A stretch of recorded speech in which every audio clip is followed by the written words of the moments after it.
Hey, what's up, everybody? Welcome back to another installment of the Bullpen. Kev, we got a huge board. Why don't we get straight to it right now? Go ahead and lead us off.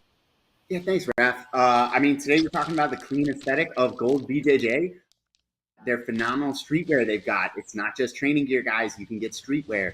Raf, are these all gold BJJ? All of these cards are gold BJJ? Yep, just read the script like we talked about. Yeah, you're right. They've got a variety of styles. They have a bag. It's phenomenal competition gear. You can bring it with. You can throw it in the wash. Raf, these are really cool. Are any of these for me? Like that bag? No. They didn't have any stuff for you. They ran out of your Well, they're really affordable if you need to go out there and get them. You can just get the stuff, goldbjj.com. These shorts are awesome. I'm going to get this. Wait. Oh, do they have a second set for me? Is that a thing they have? They were like, hey, man, we ran out of stuff, and they didn't have it in your size because like fat. You know what I mean? So, like, these are all for like me. Anyway, go visit our friends at goldbjj.com. 10,000 hours is a steep mountain to climb to become a master, especially when the task at hand puts a relentless demand on your body. There is nothing casual about this sport. It's all in, all effort, all focus. It takes a lot from you, but the reward is unmatched. Mastery of oneself, an acute understanding of your weaknesses with an explosive sense of your strengths. Being able to complete the climb to mastery requires the proper nutrition. This is why it's important to take in a potent blend of electrolytes that is in tune with your output and brings strength to your goals. This potent blend is only found in salt electrolytes. Salt targets your depleted electrolyte levels with a boost of hydration and health. It gives your body the baseline recovery it needs.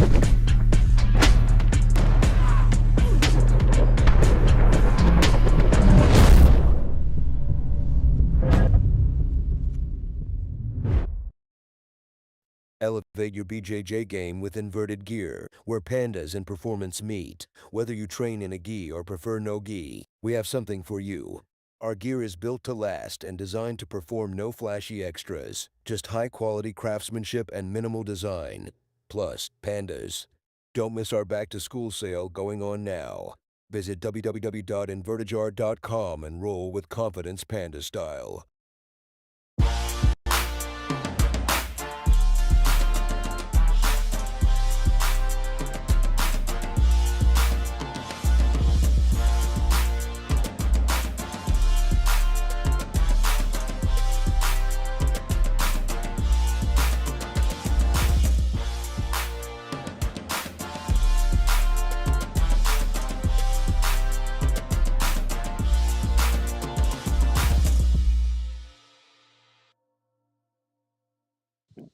What is up, ladies and gents? It is your friendly neighborhood BJJ podcaster, RAF ESPARZA, coming to you with a great installment of The Bullpen, a joint venture of Inside BJJ and The Grappling Hour, though, not much Inside BJJ here today. Like, there's a ghost. And I had a lower third here that would have been for Tim Freeman, but Tim might have forgotten that he is going to Stockton. He's going back to Cali. And somehow, when we were putting this together, we were supposed to do the draft today. And clearly that's not going to happen with him being missing. Having said that, you know, I'm fine with him taking time off. It's just the formatting issues, figuring out if he's going to be here for the debate. So a lot of this program that you will see here today is very much going to be a fly by the seat of our pants. So very excited about that. But for right now, I thought I would take a moment to reintroduce you to a friend of ours. And I guess the question I have here, if you see the lower third, it's not. So where did the thing on your face go, sir? I overshot shaving my beard. What does that mean? Had to go. What do you mean You've never done that? It? You're like you're going up and then you like nick the side of it and you're like, all right, well, my options are shave the mustache or Hitler.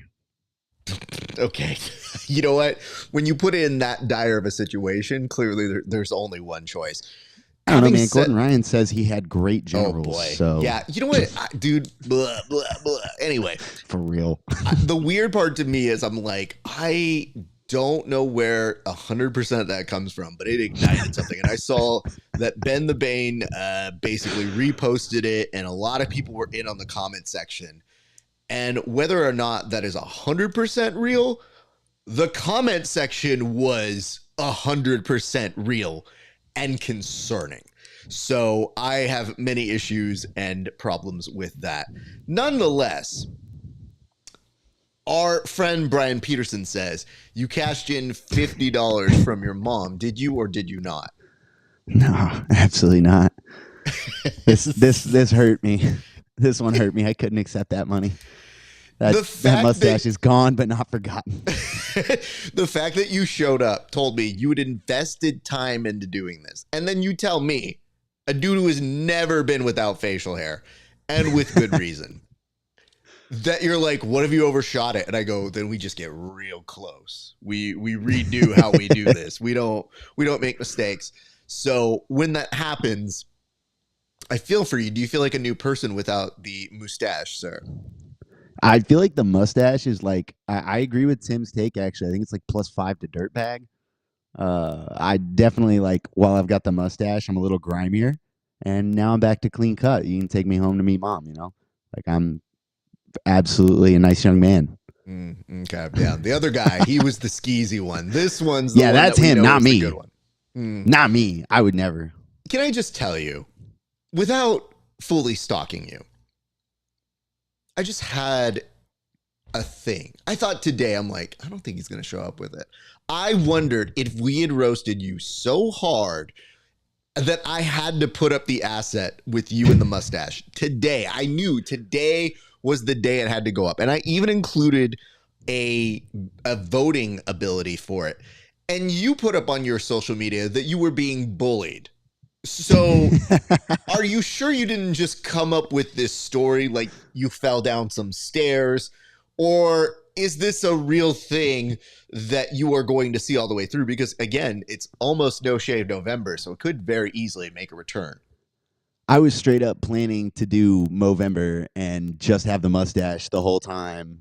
That was the name of the game. Me and one of my blue belts were locked in on that mustache life, and then I immediately screwed it up. Wait, I didn't know there was an implication here. I didn't know that you were going to leave a soldier on the field with facial hair and that you abandoned him.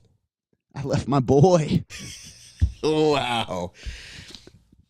I'm a little disappointed in you in the fact that, does that blue belt still have his mustache?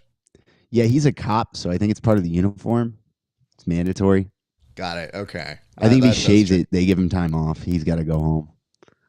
One of my favorite things in the world, I used to work at Big Five Sporting Goods, and they had a very weird, this is early 2000s, so they had a very weird rule about facial hair. So I remembered, like, I was off for a couple days, and I had some scruff, and they go, you can't have that. I was like, what do you mean? They go, you have to be clean shaven. I go, to work here? For this minimum paying job? And they go, yeah, you have to shave. It's a thing that we ask. And I go, okay. How do you end up with facial hair then? They're like, well, if you have facial hair, then that's fine. I go, but how do you grow it to get facial hair on your face? And they go, no, you have to have it. And I go, no, I clearly understand your insane proposition. But how do you go from not having it to having it? And they didn't have a good enough answer for me. So now that things have changed, I'd be like, this law protects me. But we didn't have that when I was growing up. It would frustrate me immensely that person, like, I know the exact tone of voice you're talking about, that person's like pretending they don't understand what you're asking. Like, how does one grow a beard without growing a beard? And they're like, nah, you just have to have a beard. Like, no, why are you acting like I'm the crazy one? Like, I don't get it. Yeah. I see a note here. Egg says, back to being handsome Kevin. Now, this is where things get weird, Egg. Does facial hair not make you handsome, though? So this is what I don't like. I don't like these accusations here. Was he skeezy? Sure. But nobody said he wasn't skeezy handsome Kevin Sherrill. He was just skeezy handsome Sherrill at the time. A little bit of Ron Burgundy and a little bit of Joe Dirt going on, and we're not really, it can be whatever. The other one is, it says he got a contract with the Yankees. Listen, I don't know enough to know if you're pro Yankees or not. But I can tell you one thing. I went to a Rams game yesterday. Shout out my boy Tommy, who told me that they were going to get blown out. They did not. Anyway, when I went, it was something that was interesting because we're such a populist town that there were a bunch of Vikings fans in attendance. And when they were there, they were very vocal, very like, oh, screw you guys. And as we were walking out, everybody was like, let's go Dodgers. And I go, you know what? Even the Vikings fans are saying this. This is wonderful. So I am in a very good mood. And yes, I do believe Ohtani, if he wants, he can illegal gamble, and I'm okay with it. I have no issues with Do the it. Yankees not let you have a mustache? Somebody walk that joke back for me. It's a good question. I just know. Wallow, explain yourself. Yeah.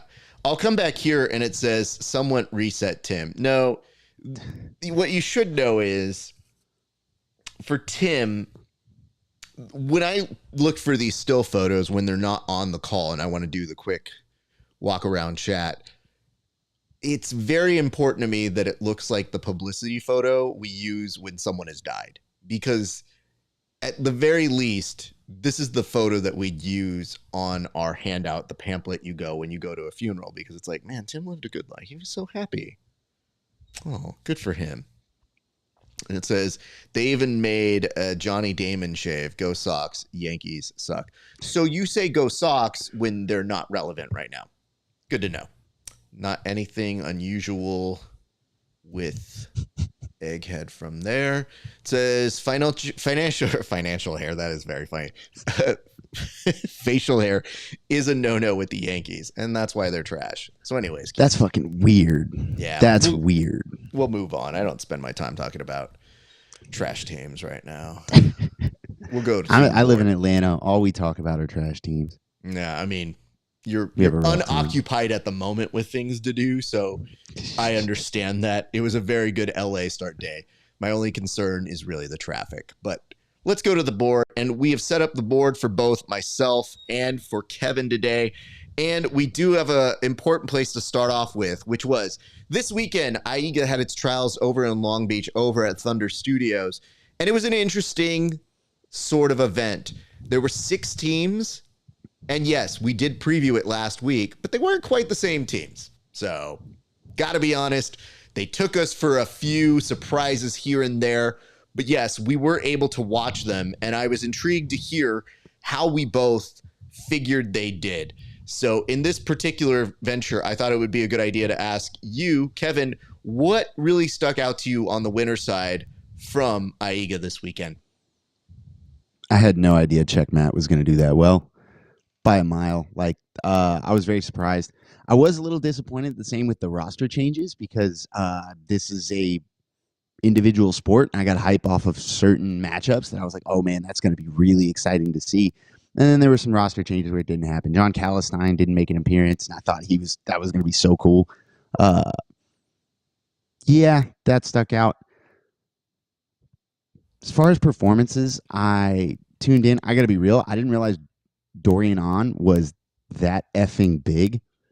A lot of people had a lot of things to say about our rankings. I was mostly watching to get a feel for the PGF guys that I hadn't seen really compete against each other. And there was a lot of that going on. And I might have to slide Dory up a little bit. He looked good. He looked solid. So my issue was, Dory was really good. Dory is going to be, I think, an excellent pace setter for the team because his gas tank is not in question. I think the difficulty of scoring submissions is more the issue that we have. So I feel like he's going to make it to the end of the week. I would say he'll do very well. But I think it's a little bit of a weird phraseology.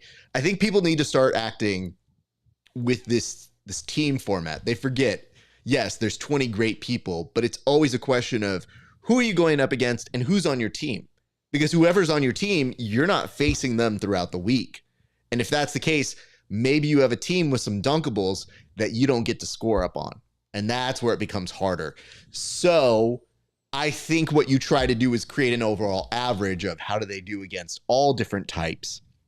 That's why it's a difficult thing to preview.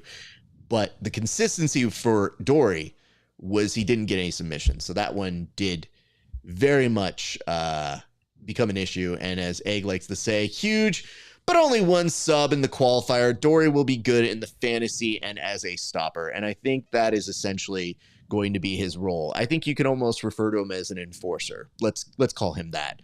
Because in that regard, he is going to be a very, very useful tool to a team that you can plug in if you want to make sure, like in Vegas, you have a cooler that hits the tables that says like, let's cool this guy off. He's a little too hot at the moment. Yeah, I don't want to put somebody in as a I don't want to put somebody into this box, but I'm going to fucking do it anyways. Nobody wants to be that stopper, but as you pointed out, if you're coming down to your 4th or 5th pick, which is kind of where Dory's hanging around at, he's in that bottom 15 to 20 range of picks right now. Some people have him a little higher. We got yelled at a little bit in the comments over Dory. If he's in that last, round 4 or 5 pick and you snag Dory, that's a guy that's not going to get tapped. And you're picking him instead of a bunch of those guys that maybe are a little easier to tap. A lot of guys around the 15, 16, 17 range are going to have a very bad week. You pick up Dory, you lock him in on your team, he's not giving up points, and your guys get a chance to smash the dunkables. And I'll be honest, like there's still stuff that we don't know. So if Dory has a week where he just goes out and shows out, that'll be incredible. But I think the longer the week goes on, he'll definitely outperform, but he could have one really solid day. And that could be enough to make that top 8 to go on to the week. So when people are telling us, they're like, you're sleeping on him. And it's like, there's got to be a ranking here. And this is just based off of the numbers he's produced. It's not because it's friendship rankings, because if it was friendship rankings, everybody would have been 1 on my list, except maybe a couple people. There was somebody that said they listed off 6 names in the bottom 10, and they said every one of those guys deserves to be top 10. And I was like, cool. Where? Who do you move down? Like it's pretty deep in that top 5, top 6 guys. They're not going anywhere. Like you're not sliding above a few of these guys. So how the fuck do you put 6 people in there? Egg did try to put this up, and he said, but remember, it's a random auction format. So what he means by that is normally you go top down, whatever to that fact, and then you auction off of that. In this particular format, it'll cause the teams to figure out a way to be a little more conservative with their money, because you might get the 15th seed coming out first. Then you got to figure out how much are they worth as a 15 seed. You might have the 2 seed come in after that. So it's a matter of trying to balance those things. And that does become important. But by and large, I think the real key to that week is who is it that you're looking to get on your team and how close can you get to that team? And it says if Dory does get a sub, it'll probably be a kill. Yes, very likely he does have back takes. So that is something there. But yeah, throughout that weekend, it was for AIGA, him and Ryan going to a draw perhaps raised more questions for the PGF implications. But while we have a second, it should be good to remind people this weekend you had Adam Bradley, Kyle Chambers, you had Dory, you had, what was it? There's like 2 more here, Brayler, and you had, did I say Ryan already? But did you had essentially 5 people. Porfirio get out there? No, he was not on that weekend. Dang. I was saying, I know Fight Sports had a team, but yeah. Yeah, I think they might have been holding off on him. I think he might have been trying to take the like, let me get out there and show some people out. And we had people telling us that, we weren't ranking Porfirio higher. And in that particular sense, he is somebody that I think can outperform our rankings. I am perfectly willing to accept that. But because it is a new beast into itself, that's something you'll find out day one. It'll be similar to, I think, a Daniel Sattler, where you go, oh, he very quickly learned this format and did very well. But I do not think most people would know that outright. And people coming from different rule sets, the proof of burden is usually seeing them show out in this, because it is difficult and it is different in that realm. So I would say that, but yeah, I can tell you this, who actually went to the live telecast, some things you didn't see. Well, maybe you did see it. I don't know. I am concerned with the empty amount of seats. Now, I don't know if this is a Thunder Studio thing or an AIGA thing, but they put out near to like 500, 600 seats. I don't know that they sold anywhere near that. In fact, I can tell you it was nowhere close to that. But we're talking a lot of empty seats. And not only empty seats, but not formatted like getting people to be in certain sections. It was just kind of a free-for-all, depending on what ticket you bought. I would like to see that organization going forward just put a little bit more emphasis on marketing, or at the very least, giving some free tickets if you know you didn't sell at the very end, because those empty seats, it's a weird juxtaposition with the amount of money you know you're spending on that venue. And nobody wants to take a loss on that. But I argue you take an even bigger loss not giving your food, your merchants more opportunities to make up extra costs there. So by and large, having people there buying drinks or buying food at least affords you something to brag about. But it was a little disheartening. And it's a concern that I have for a lot of major jiu-jitsu events going forward, which is, you know, the Craig Jones Invitational definitely gave the athletes a well-funded belief that they should be paid more. Totally in favor of that. But this weekend showed that even some big names did not necessarily draw. And you can blame that on a number of different factors, but it was highly concerning. And I think as promoters, it is something that people should keep in mind from their athletes. So there is that. Brayler also looked good. He is also huge, Egg said. A concise comment that I'm sure you can find on Egghead's blog, which I think has analysis. I don't read it. I don't know. I get the Cliff Notes versions of it. I read his whole rankings and I talked shit to him in his DMs. I was trying to get I was trying to copy his homework, change it up a little bit so the teacher doesn't notice. And there's also a lot of people in the PGF this season that I haven't seen compete a lot. I don't think there's anyone I haven't seen compete.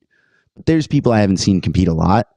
And he did not help me. Like, bro, I was looking for you to solve this problem for me. I've seen Marcin compete like once.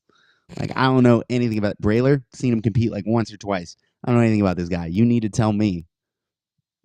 I'm glad that you admit to wanting to steal the homework here, but is he really the guy you want to steal from when he didn't win his own championship fantasy?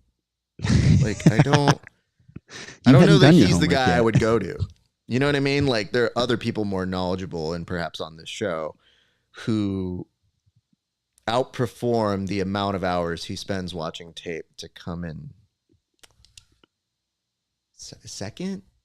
He says tied for first, but he's arguing off of points that were part of the PGF, which, seems like inarguable. But I digress. Whatever asterisks you need to tell yourself as a non-championship. Anyway, the belt's coming to me, and I'm very excited for that.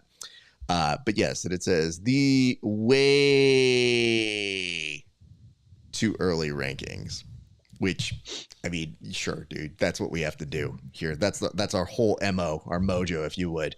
Let's now go to our second topic here. It says good burn, Raf. Yeah, thank you. I excel at that. Okay, so it'll take me a second here to kind of pull this up freely. But if you guys didn't get the opportunity to watch this weekend, somebody embarrassed themselves in a way that I felt ridiculously uneasy about. At the Euros this weekend, somebody was basically tapping out due to a game of mercy and then went to kick his opponent. So I'm going to first have you give us a little bit of context into this, because it's absurd, but it did kind of make me shit-eating grin gleefully happy, because when someone does something like this, all I can think of is, I mean, this is kind of fun to talk about. Yeah, I've seen the video. Skill issue applies for this in about 3 different instances. You're going to tap to a wrist lock, and instead of just quietly losing and having to explain yourself to, your teammates and stuff when you go back, just pretend you didn't compete. I don't know, do whatever. Or say I got tapped to a wrist lock, whatever, it happens. Instead, you make a scene, you flop, you hold your hand, then you throw a kick, fail to land that kick, and then go right back to flopping and holding your hand. Insane.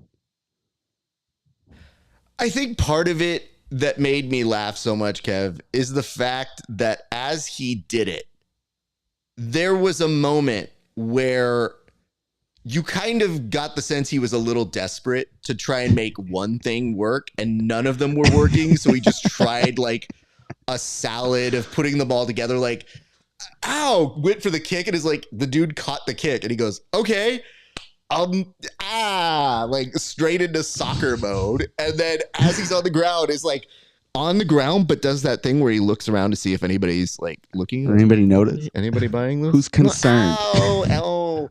And then you start thinking, you're like, the thing you're saying ow to, sir, is the submission, which is the point of this. And no one wants to lose to this. I get that, but you did. And it's kind of a thing that for us, it lives on in infamy because, I mean, we're just going to make fun of it and we're going to enjoy the clip. So I didn't get to format this. So my apologies if it is not up to your full preferences here. But I just thought to give you guys the full idea of what we're looking at here. Let's first this is so great.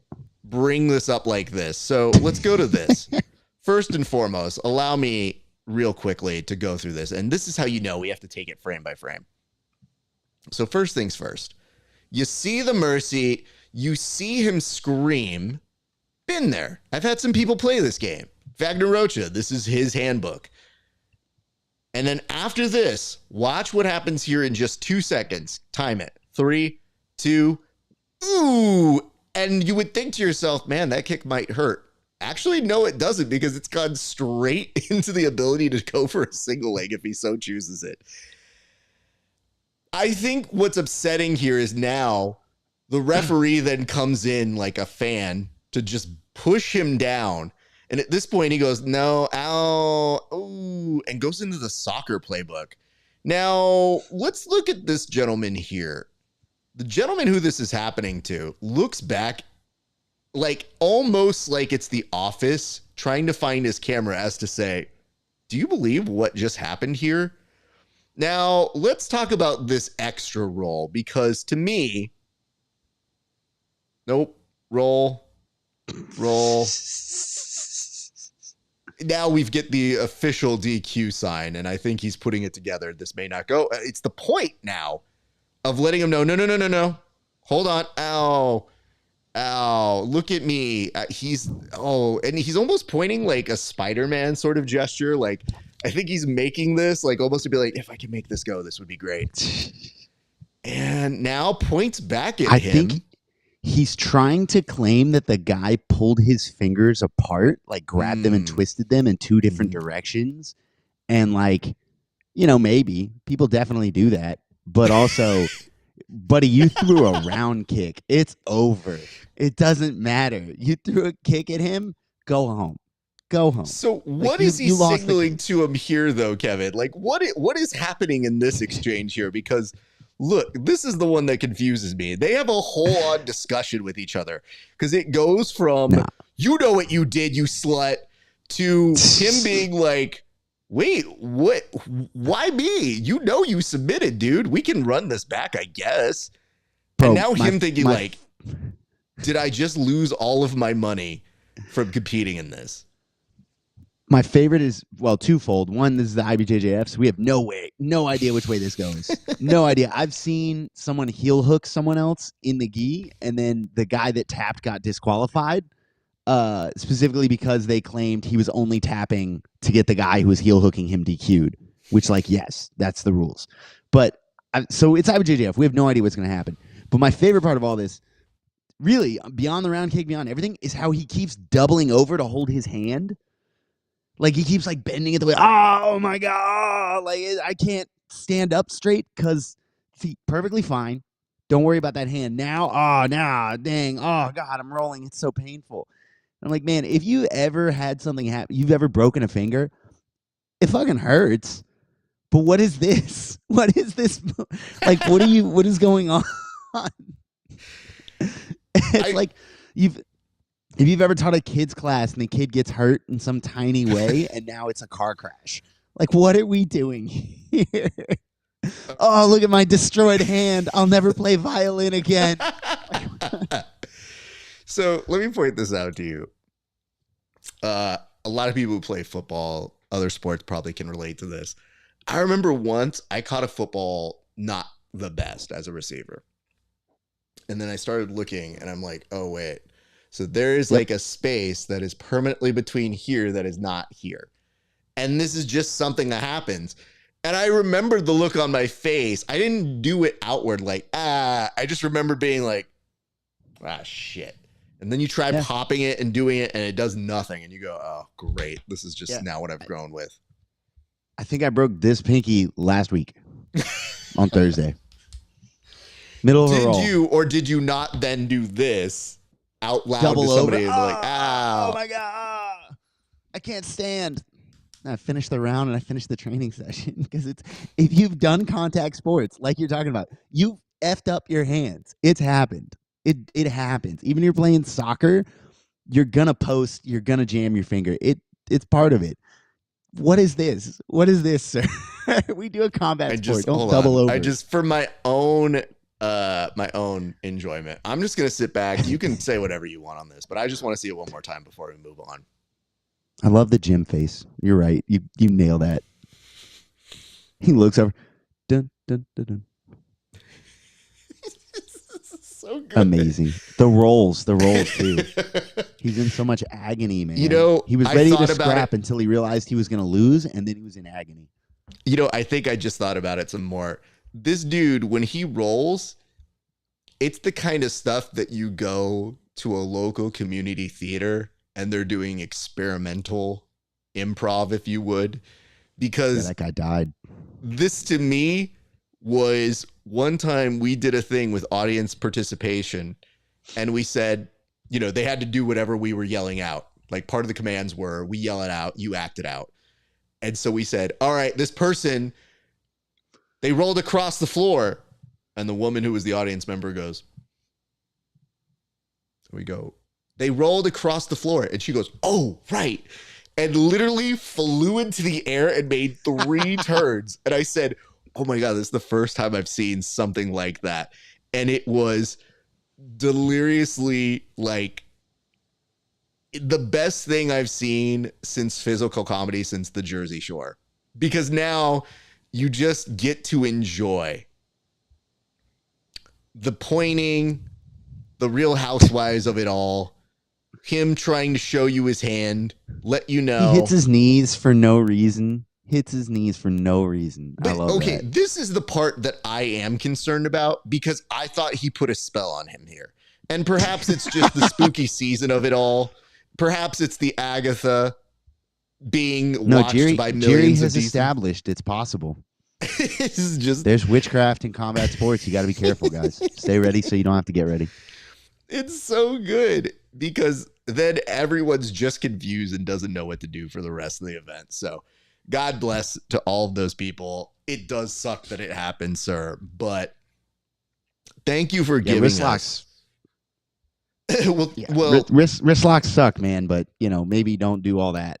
Maybe don't call attention to how you got wrist locked. What I should say is this.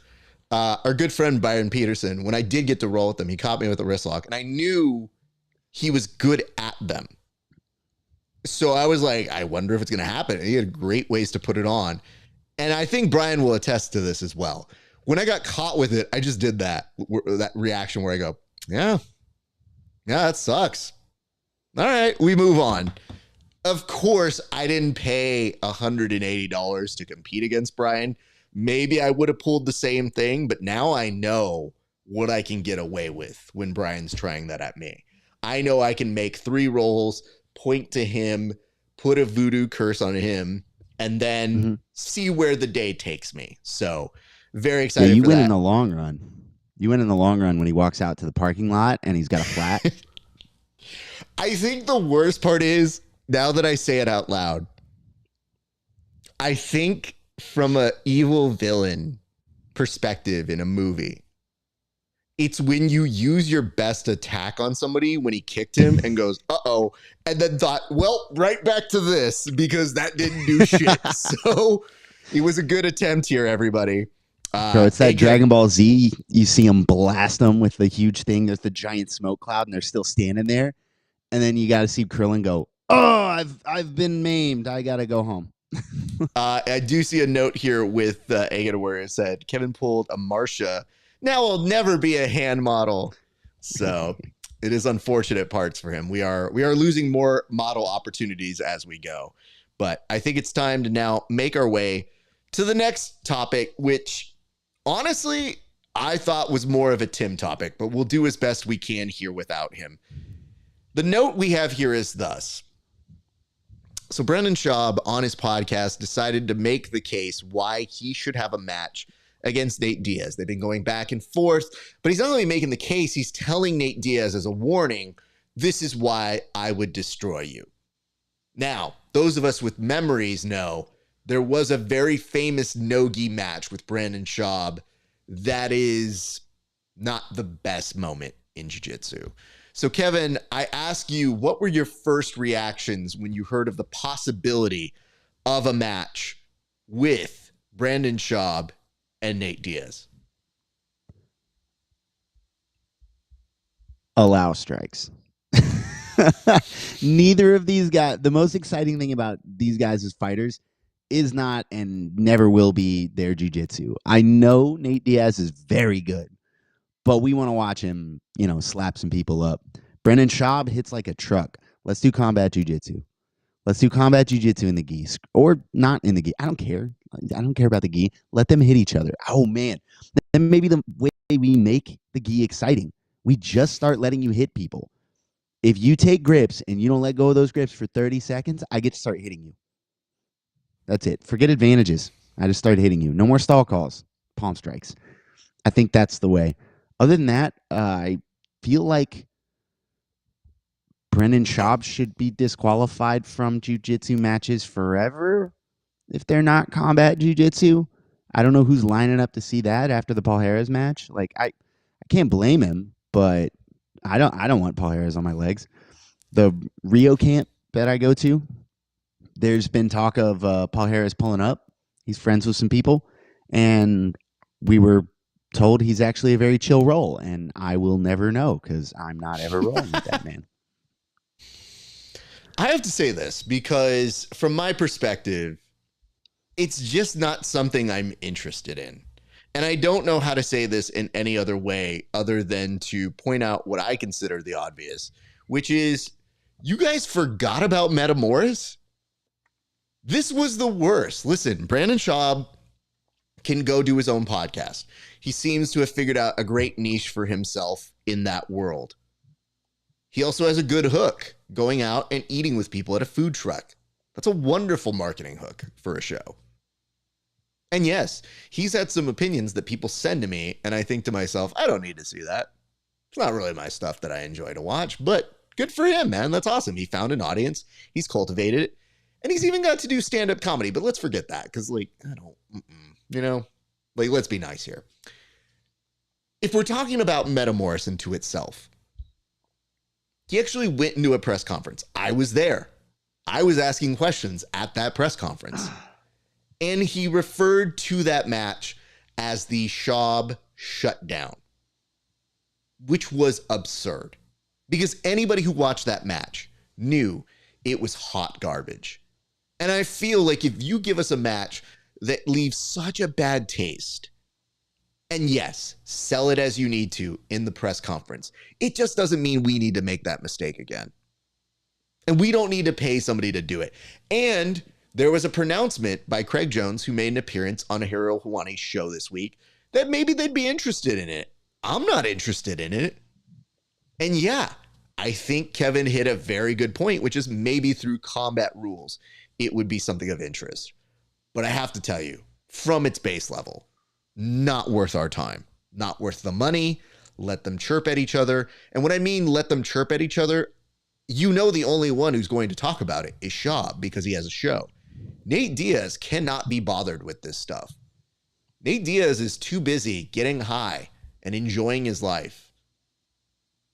And to be very frank, Nate Diaz's last pay-per-view did not sell spectacularly well. So it would take a Craig Jones Invitational sort of event to pull the best of it. And Craig says he's interested in it, but Craig's interested in everything. So what I would say to you is this. On its own, no. No, thank you. But for my own enjoyment, I have wondered what it would sound like if Nate Diaz was asked about it. So I guess there is a part of me that is willing to entertain a question as if I was being asked. So Kevin, do you have a question for Nate Diaz? And I will see if I can channel him through my inner being to give you the response to this match. What's your game plan for Schaub? Okay, so my first and foremost thing with Schaub is I would go up to him and I say, why you a bitch? Because he's a bitch. And I feel like that's straightforward. The second thing, I would slap him and I would get DQ'd, but then my boys would like show up and we like get into a war and I'd be like, fuck this bitch. Yeah, and I'd be on top. I hit him a few times. They break it up. I go, fuck you, bitch. Mostly I just say bitch a lot. You know, that would be a thing. And then I'm sold. I'm buying the pay-per-view. Oh shit, I just sold 400 million pay-per-views. I don't know, man. I feel like it's a bad plan. But stuff like this, bad plans have a way of manifesting itself if it goes to a real place. I just don't see the money for it. I see it maybe potentially as a televised market through Showtime, which I think Schaub has some network friends with. But just by and large, two people who are kind of out of the jiu-jitsu game on a regular basis, at least from a heavy competitive standpoint. I know Nate still trains a bunch, but yeah, I just don't know that I would be super interested in it. But you know, somebody who might be interested in it, and it's hard to discern here, somebody named Tim Freeman could very well be interested in a match like that. So I guess I have to say to you, one, Tim Freeman, would you have any interest in seeing Nate Diaz and Brandon Schaub, and if so, why? Hey, what's up, guys? Can you hear me okay? Because I had a mute sign up here. I want to make sure you hear me before I start rattling off my ideas. We can hear you, and yes, we are getting a very up close and personal look at your goatee. But you were the one, I'm sure, to put on Schaub and Nate Diaz as an entity. So I guess the question I want to come back to you is, why do we need to see this match with those gentlemen? I would like to see that match, and I'm going to tell you why. Because Brandon Schaub talks a lot of shit, and I think Nate Diaz will buy into it, and they could hype it up and turn it into a really nice match. And I think that Schaub would back down. I actually don't think he would take the fight. If Nate said, okay, we'll do the fight, let's do it, I don't think Schaub would do it. Maybe he would, maybe if it was for enough money, but I think Nate would piece him up. That's my belief. I don't think Schaub is ready for Nate Diaz. A follow-up question here is, what weight do you think Schaub is at right now? Schaub is probably at a healthy 240, 250. And how tall is Schaub? I don't know how tall he is. He is vaguely tall, but it's more like we know Diaz is a very lanky dude for his weight class. So the weight doesn't make any sense to me. And I do love the fact that now it does seem like we'll get an occasional bump on this every once in a while from people as a reminder, like, oh, they could have a match. And I'm just not Yeah. interested until I see Nate Diaz give us some information. And yes, in the comment section, Egghead Warrior said, is Showtime still a thing? Well, Paramount Plus is a thing. And those are the same companies. So it is very possible he could parlay some of those connections. And if you think about it, it is something that would potentially get the interest of a Fight Pass. So it could happen just for my own sake. I just don't see how the financials make sense per se. No, they But cannot do that on Fight Pass. There's no way. There's no way they could do it on Fight Pass. They'd have to do it on like some Jake Paul weird promotion or something, right? 100% correct. Yes. So there is that. Tim, I'm going to go around and kind of advance the board here, but I did want to go to this G and a Gi, and I do want to hit it very quickly before we get to the debate, because I did skip that one over, unfortunately. You mentioned this. Why is it that we need to be aware of Craig Jones competing in the Gi, and what implications, if any, does that have for our world of jiu-jitsu?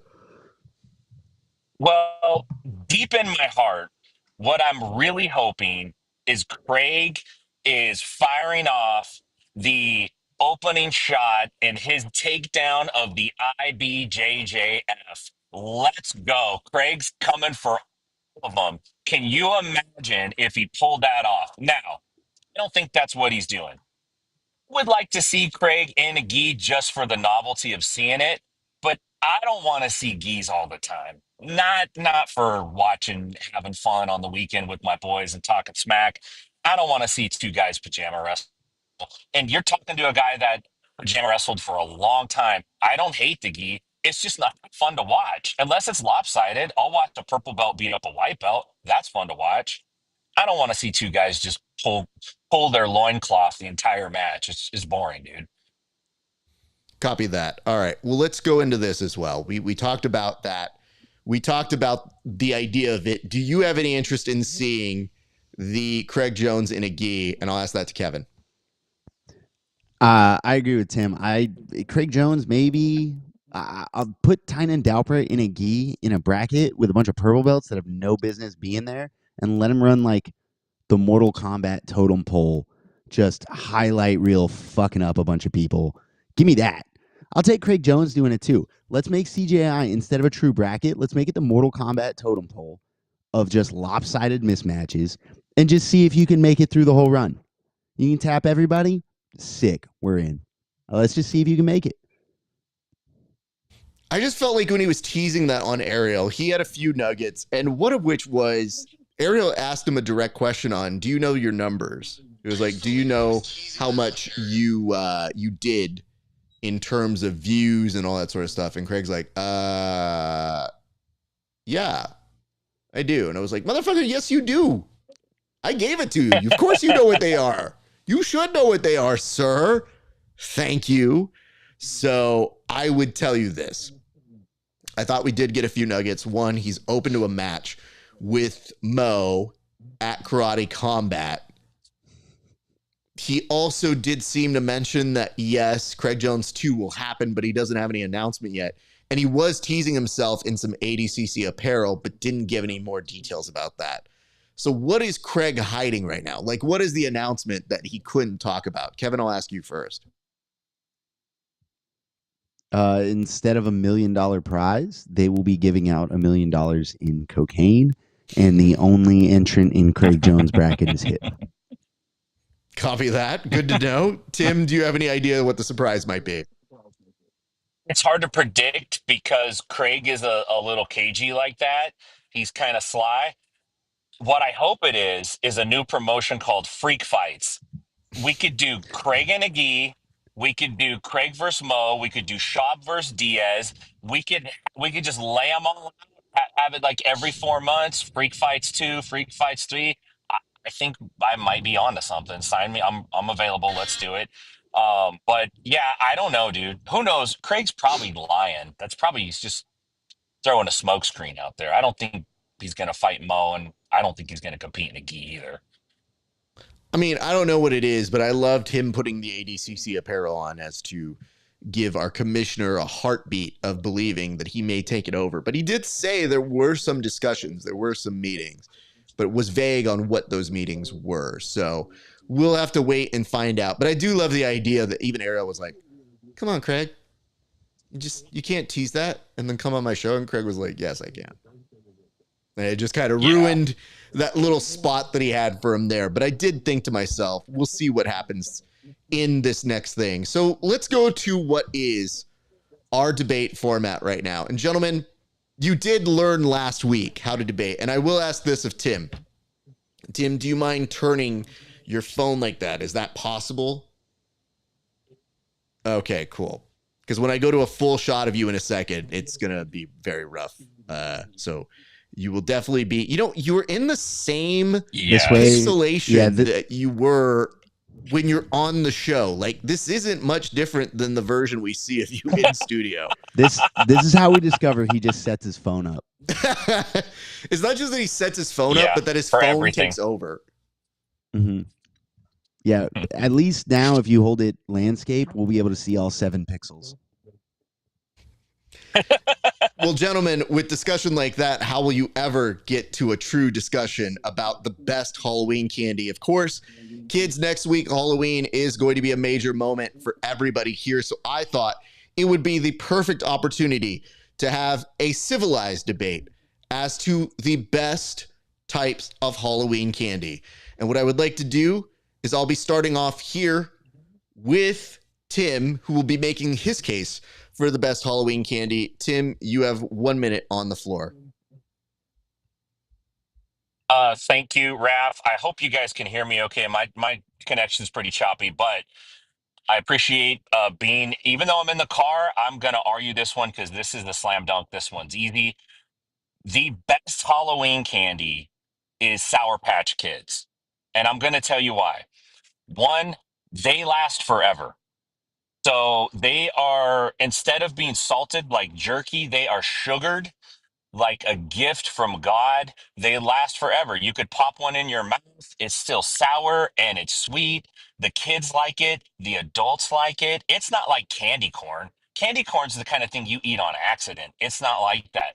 It has a definite staying power. It's a very, very good Halloween treat because we know what happens. I just need just a couple more seconds, Your Honor, if I may. I am in a moving vehicle. Um, it lasts forever. And, there's always candy left over. There's always the stray candies. They're like, oh, God, look, there's only Milk Duds left, right? Even if there's Sour Patch Kids left, you're happy. You look in that bag and you go, Sour Patch Kids, I'm happy. Thank you very much for that, Tim. I did give you some spillover just because you're still in the last century, or at least your connection is. Let's go over to you, Kevin. I'd like to hear your case for the best Halloween candy. I think there's a few contenders that we have to acknowledge their greatness. Obviously, you have Reese's Pieces. They're phenomenal. They're fantastic. M&M's, that's a classic. Obviously, we're going the chocolate route. If you're a huge fan of cutting weight, I know we all love that, love not eating. Jolly Ranchers are going to hold you over all year when you get those. But there is a king. There is a very clear number one, and it's Snickers. Snickers, the one thing it has that no other chocolate bar that I am aware of has there is no other Snickers. There's not M&M's with peanuts. There's no Snickers and peanuts. There's no Reese's bar, king size, there's no variation. Snickers is Snickers. They know they got it right the first time. That's perfection embodied. It turns you into a different person. You're not you when you're hungry. Snickers returns your soul to your body. It is an experience, and you can live on them. They're so hearty. They're so delicious. They're fantastic. It's everything you need, everything you could want in perfect balance. It's not weird like a Milky Way. There's nothing there. I'm going after everybody's favorite candy. Snickers is king. It's perfect. They don't mess with the formula. Beautiful. So I'm going to ask this question knowing what happened the last time I did ask it, and I'm hoping we've made some improvements since then. But Kevin, do you have any cross-examination for Tim at this venture? You have 1 minute on the clock. Yeah. Tim, do you believe everybody loves sour flavoring? No. Do you care about those people? No. Do you believe that we I'm sorry, I have to take a second because I love that answer. Do you believe you can be the best at something without having universal appeal in that thing? If you are trying to dominate and be the overarching number one, can you afford to alienate a large demographic? Yes. I would like to treat the witness as hostile, meaning I'm going to get in my car and go fight him. That's actually allowed. And you know what? He's in a car right now, so it'll be very hard for you to catch up with him. It's Do you gonna have be a a chase, closing yeah. question for him with your remaining several seconds, sir? Why don't you love people that don't have it in them for sour foods? I just don't care. That's got to be a yes or no question, man. Come on now. You're cheating. Apathy is Overruled. not That was an actually in. excuse. Hold on. That was enrolled for getting his taste buds. So I'm going to allow it because it was helping him to establish, do you have good taste or bad taste? I'm going to now go back to you, Tim. Tim, you have 1 minute on the clock. And according to Egghead, I can just tell you who I'm in charge of or who I like better because that's how court works with Egghead's court. Anyway, Tim, you now have the ability to do cross-X. Time begins. Kevin, would you agree that the best grappler in the world is hated by most people who watch grappling? Do I have to answer in a yes or no? You can Your actually object to Honor? that if you like. Hold on. I'd like to object to that. What grounds? I am not eating that person. Relevancy. Got it. Okay. I'm going to actually sustain that. That is going to be good. Next question. This is a kangaroo court. Okay. Get to your next Would question, you sir. agree? Would you agree that chocolate spoils? Yes. It spoils me because Would it's you so agree- delicious and great. Your Honor, I want to strike that comment from the record because it's not necessary. It's extemporaneous bullshit. Can we cut those? You can't. Okay. Hold on. And Extemporaneous you're bullshit into just right means time, it came in dog. the moment. It doesn't mean anything. Listen up, dog.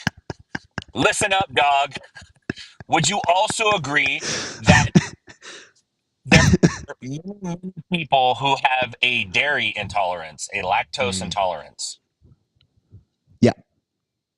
Would you also agree there are many people who have a nut or peanut intolerance, whether it's fantasized in their head or not?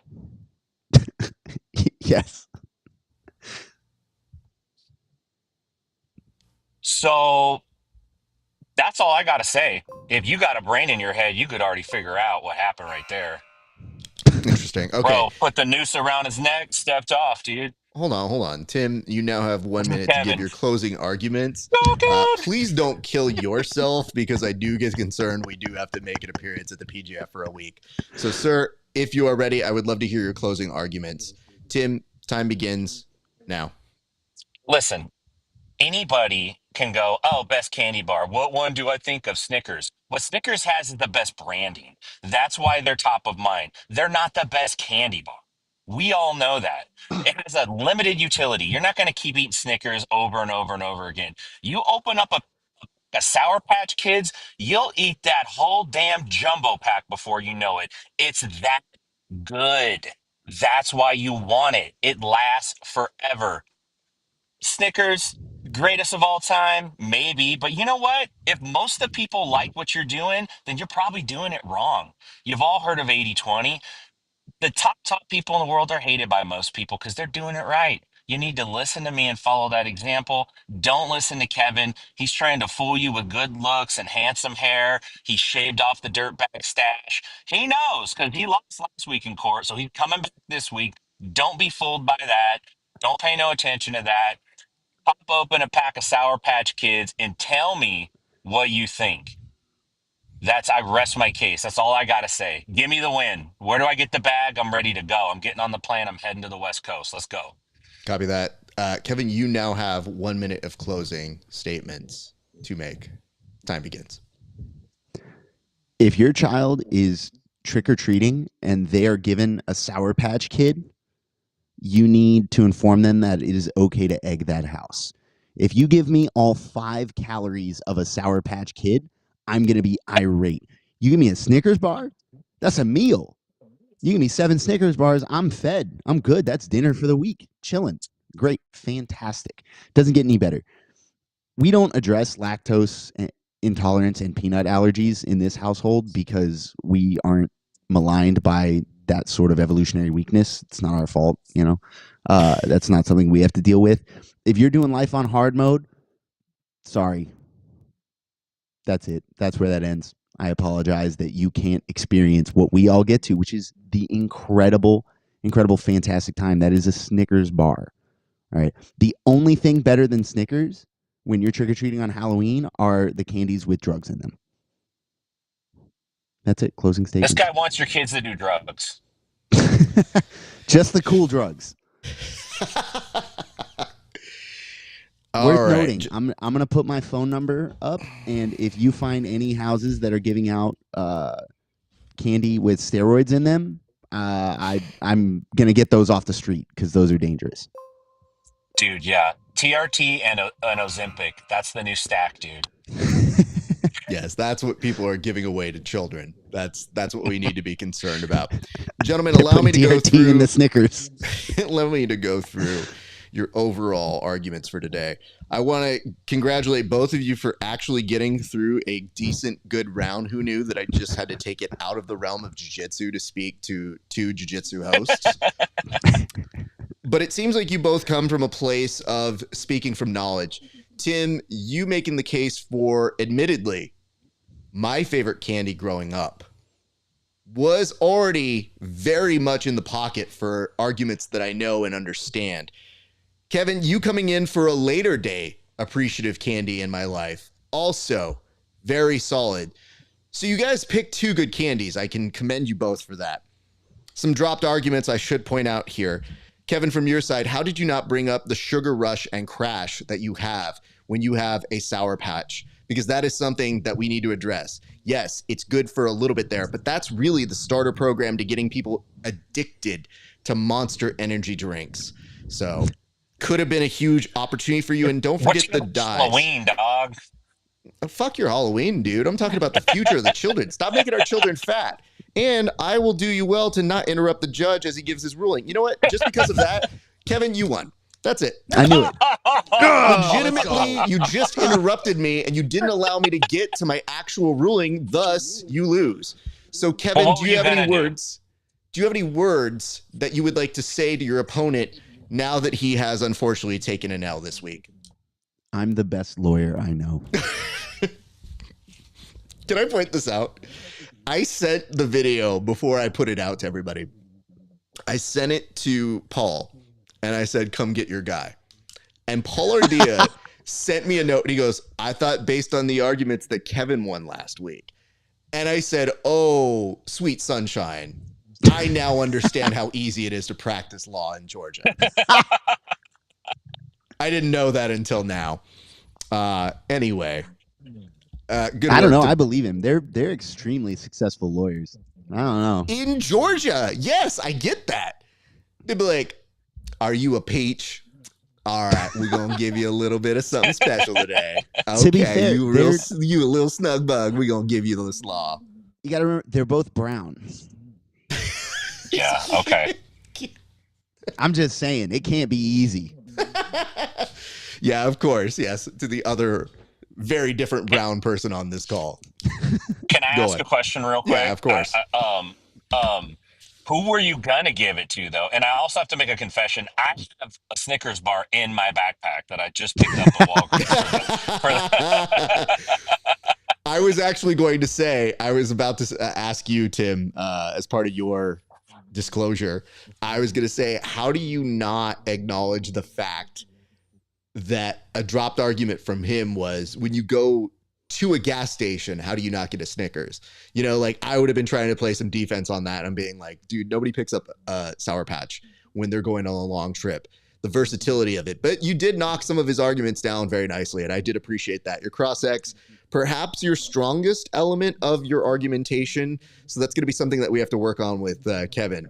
You know, and Kevin, full disclosure, I hear you arguing for Snickers, but I don't feel you arguing for Snickers. That's what I want to see from you in the future. Full disclosure, my heart's with Reese's Cups. What I love Snickers, but Reese's are the way to go. I thought that it was Halloween candy, best Halloween candy. Yeah, I thought it You was gotta have thematic. sugar for Halloween candy, right? It's There's gotta be sugar in sugar Snickers. based. You know, I gotta Yes. fill sugar to in the Snickers. appeals court. But I also I'm a think chocolate guy. I feel like I also think chocolate that base. it's very important that you make the following argument, and I didn't hear it from either of you, which is if you're a father going through your kid's candy, what are you stealing first? And I feel That's a like good one. you would have had a solid opportunity to argue that for a Snickers rather than a Sour Patch, because I think Yeah. once you get to a certain age, that ship sails. And I had a friend, we were so tight, like that was our candy. And whenever we used to eat it, we'd get a huge sugar rush that we would fight over, literally fight over who got the Sour Patch for all $1.90 of it. And when I was a kid, I actually ran a candy ring and sold it at a profit. And then the school shut me down. And that taught me a little bit about the government very early in my age. So, Hey guys, I got a jam, man. I'm sorry that I couldn't join the whole time, but thank you. That was awesome. Kevin, congratulations. Your Honor, I'm sorry I interrupted. Next time, I'm gonna zip it. thank you, counselor. I appreciate you learning. And this is really what we do here in this court. Tim, fly safely and give your best to all of your students over in Stockton, sir. Right on. Thanks, guys. Peace, bro. All right, we'll see you. Bye. All right. Well, that was entertaining to me, so that's good. I thought we might do worst candy, but we're both gonna land in the same place, candy corn. You know, I think the part that Who is eating it? The part that I wanted to differentiate from last week to this week was making it more open-ended, because I wanted to see what you guys could creatively come up with. And so when you're sitting there and you're like, gotta be honest, Reese's Pieces are my candy, I go, you could have argued that. No one was holding you back. There's no way I get through a segment there's no way I get through a segment arguing for eating Reese's, and that doesn't end up, I don't say something that ends up getting clipped and replayed in the group chat forever.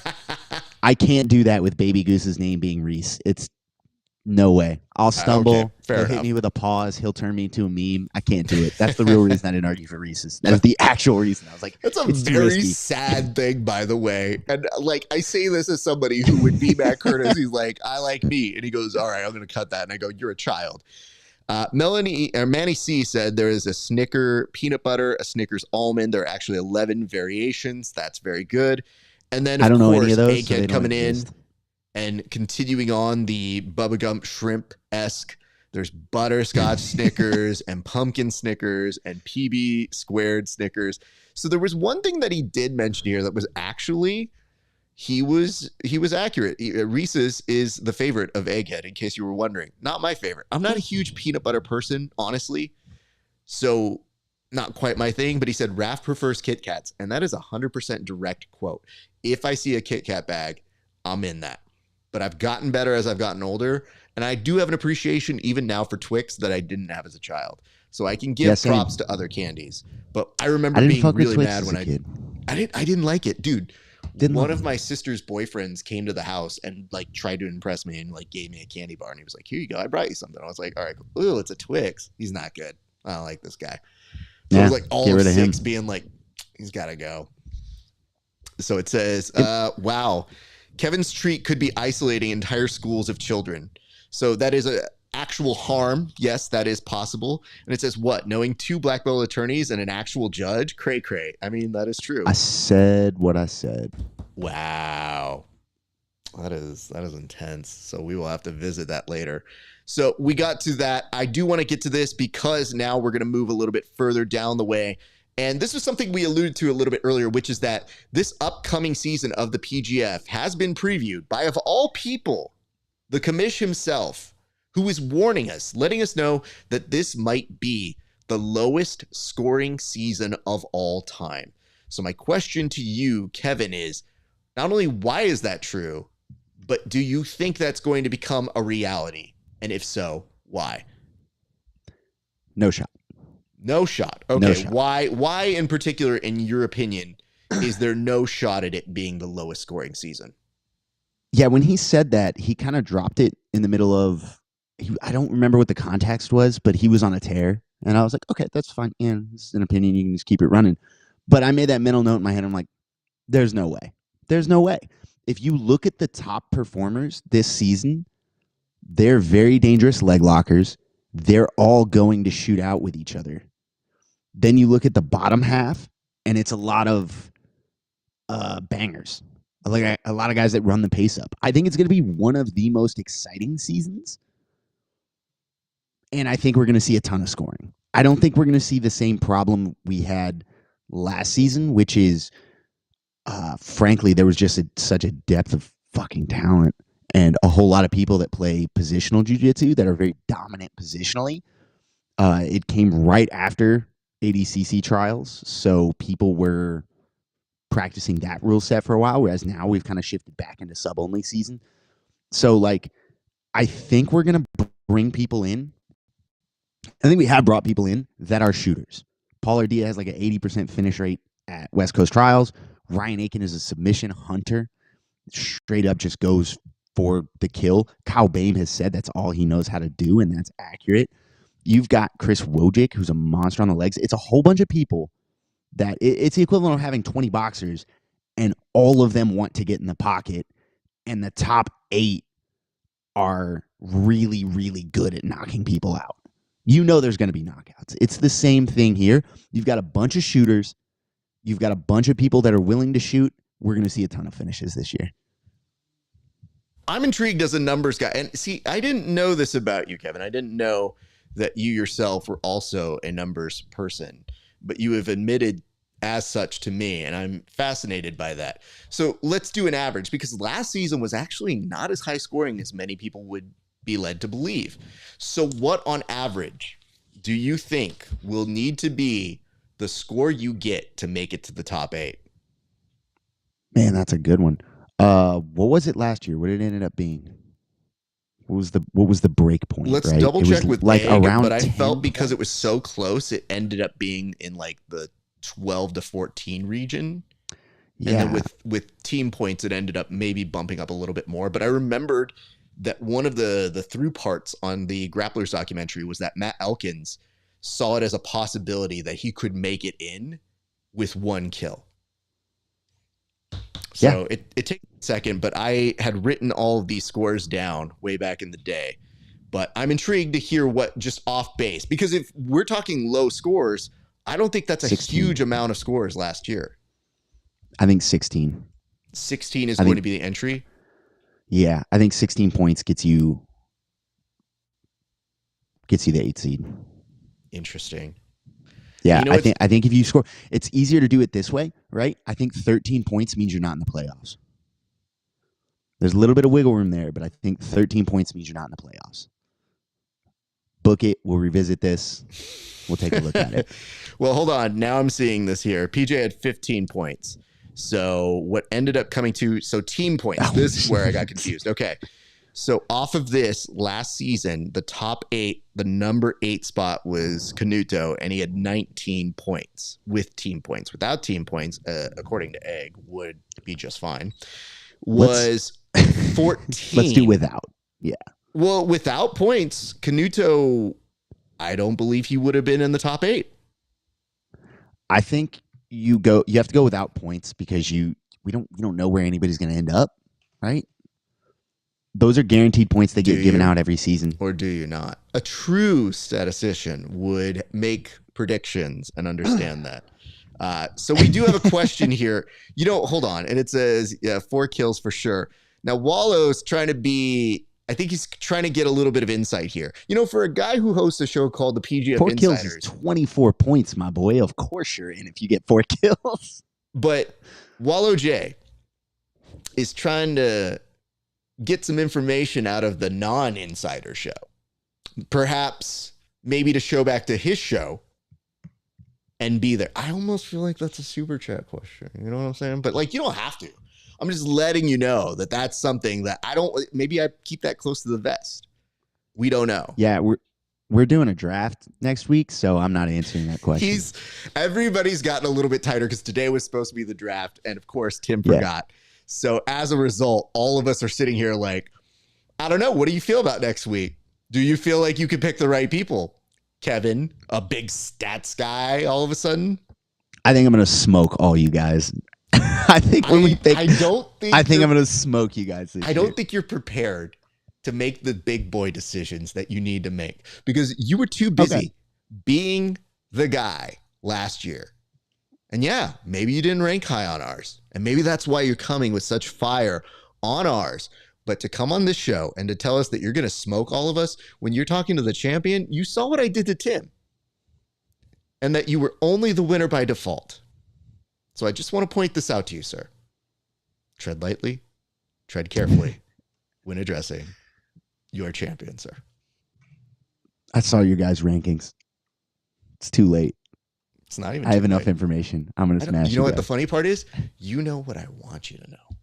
And that's the beautiful part about running the rankings. Because it's like, oh no, Raf's giving his rankings. Did I?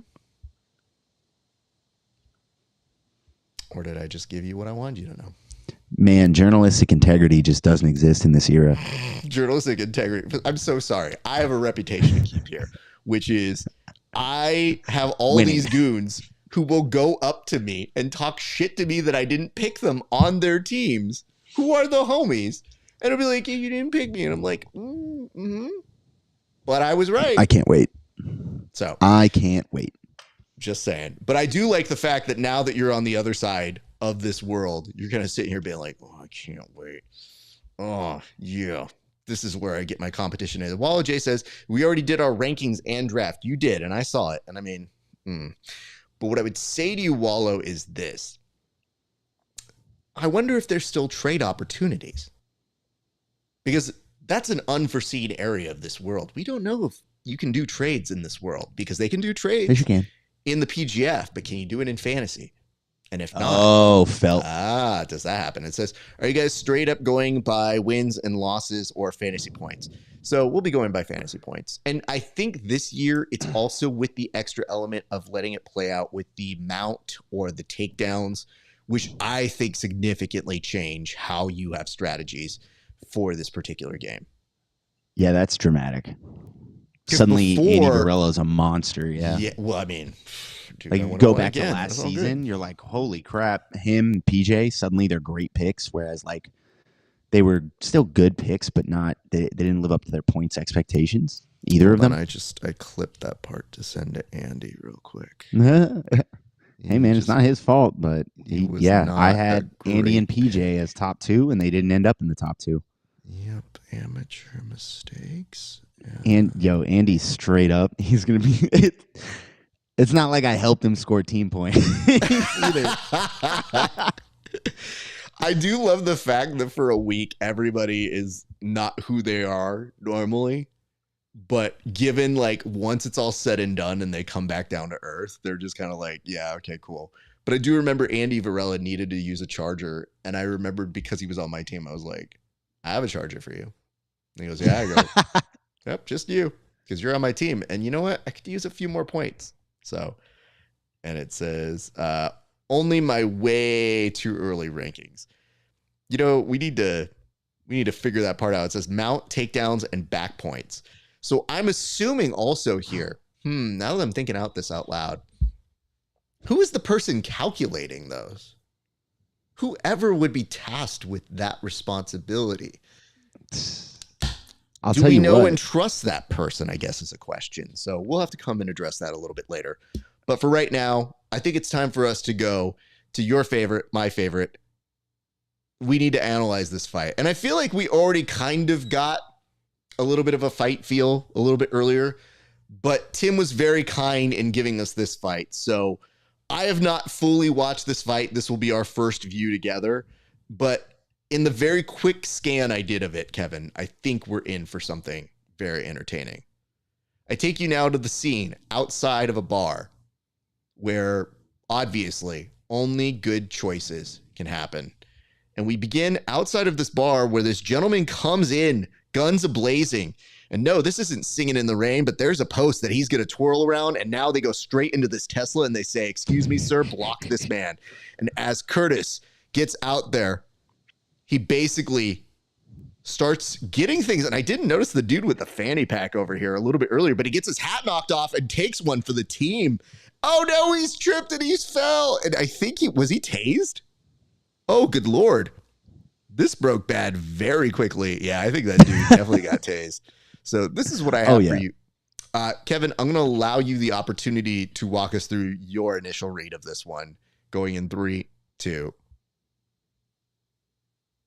Well, clearly everybody's having a great time right here. I like that technique. Did you notice Green Pants? Can we scroll back a little bit? Yeah. We slide back into this. All right, let's watch Green Pants. Right? Green Pants, black shirt. Watch this happen. He's not, no, a little bit further. He's not initially involved.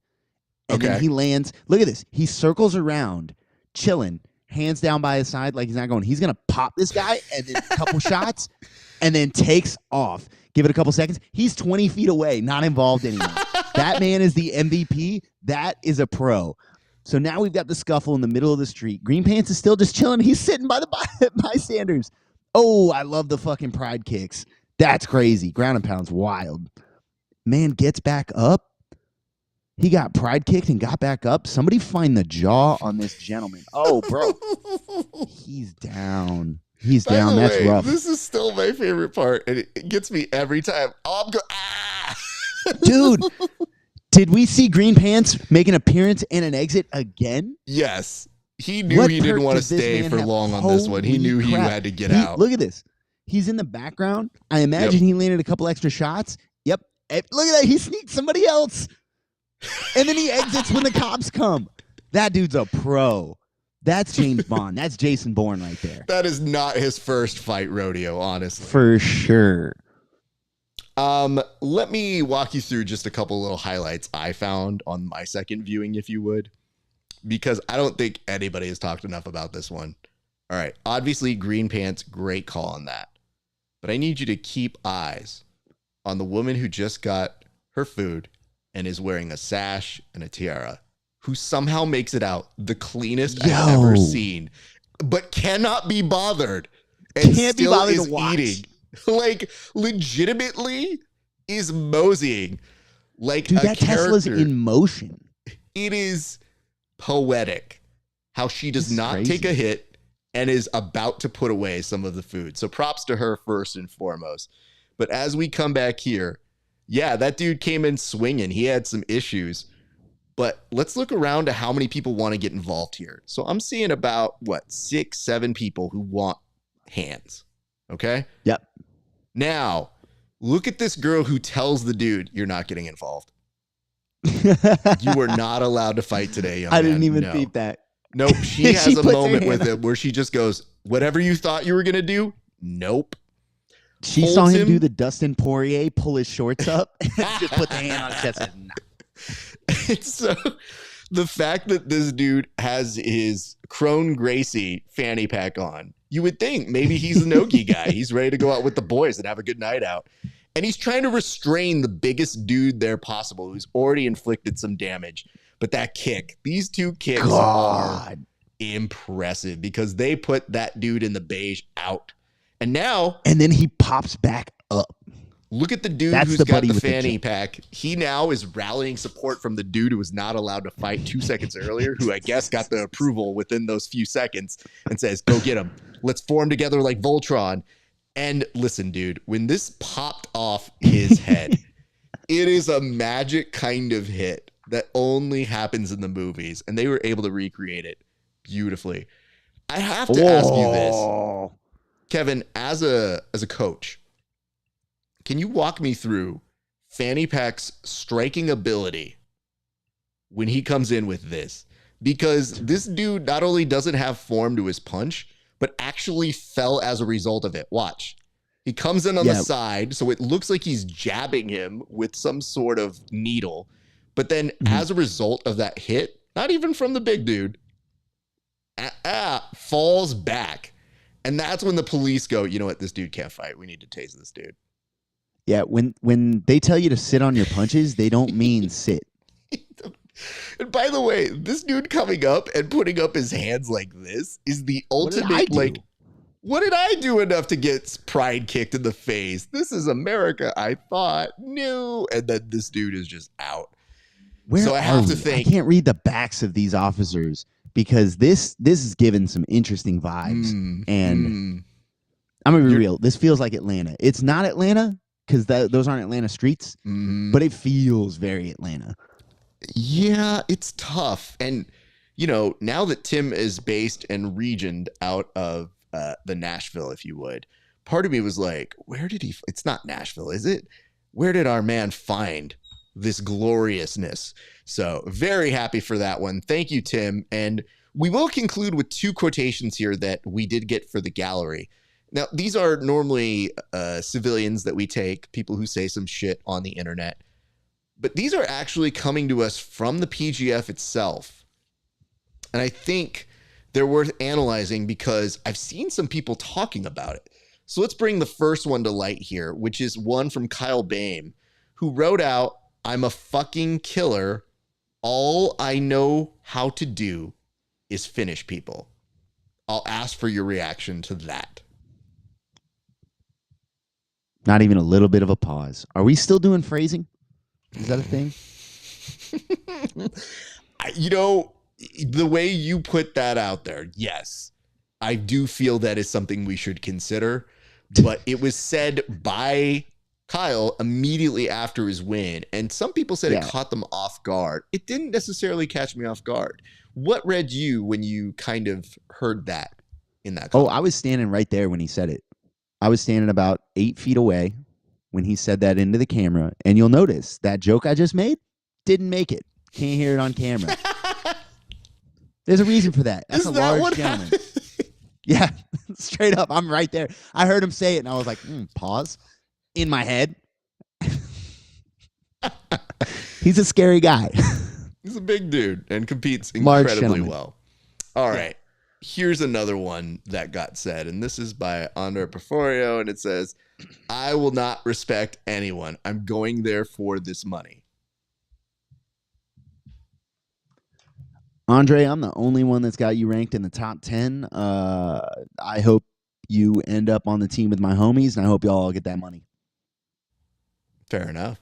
I like that you make the appeal to them like that matters. I think one thing that I recognized is that I knew it shouldn't matter, so I tried to treat it as such, but it did matter to them.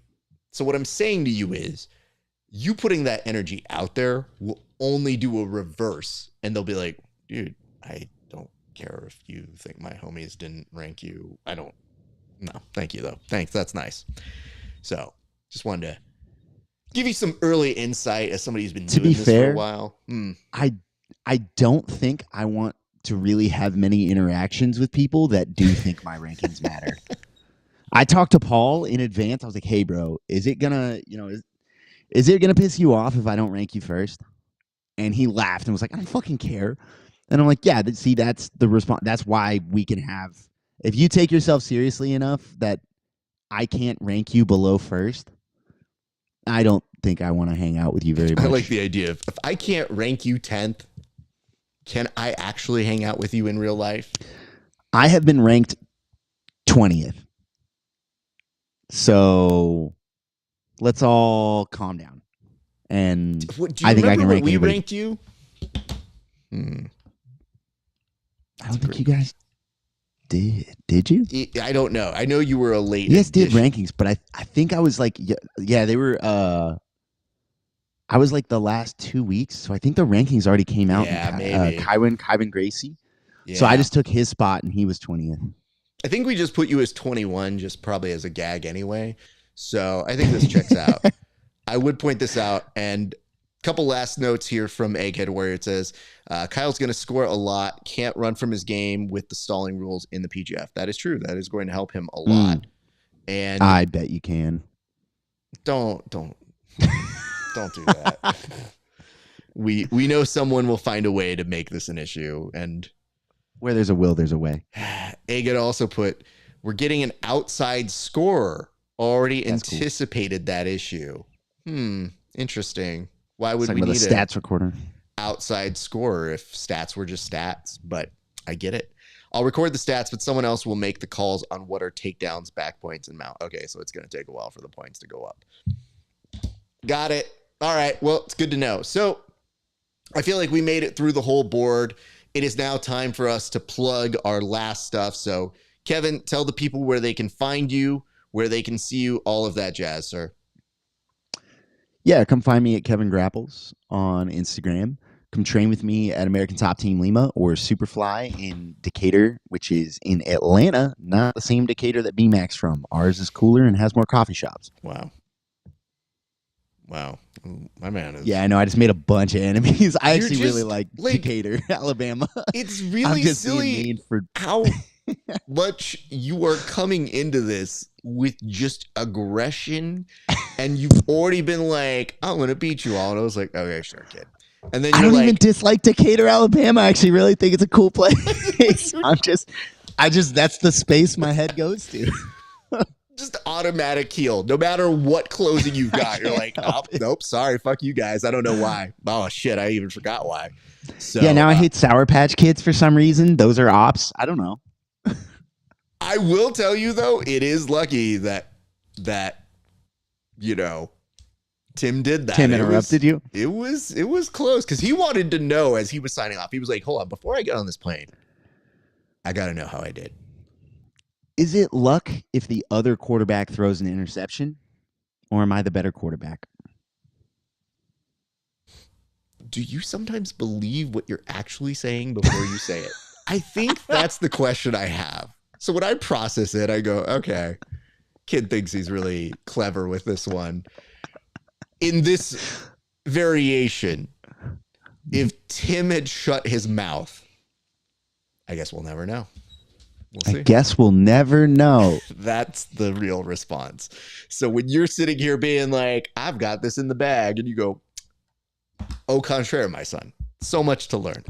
But you guys did great. So I appreciate you guys. All right. Thanks to you, sir. My appreciation to all of you guys for watching this week. It has been a great installment of the Bullpen.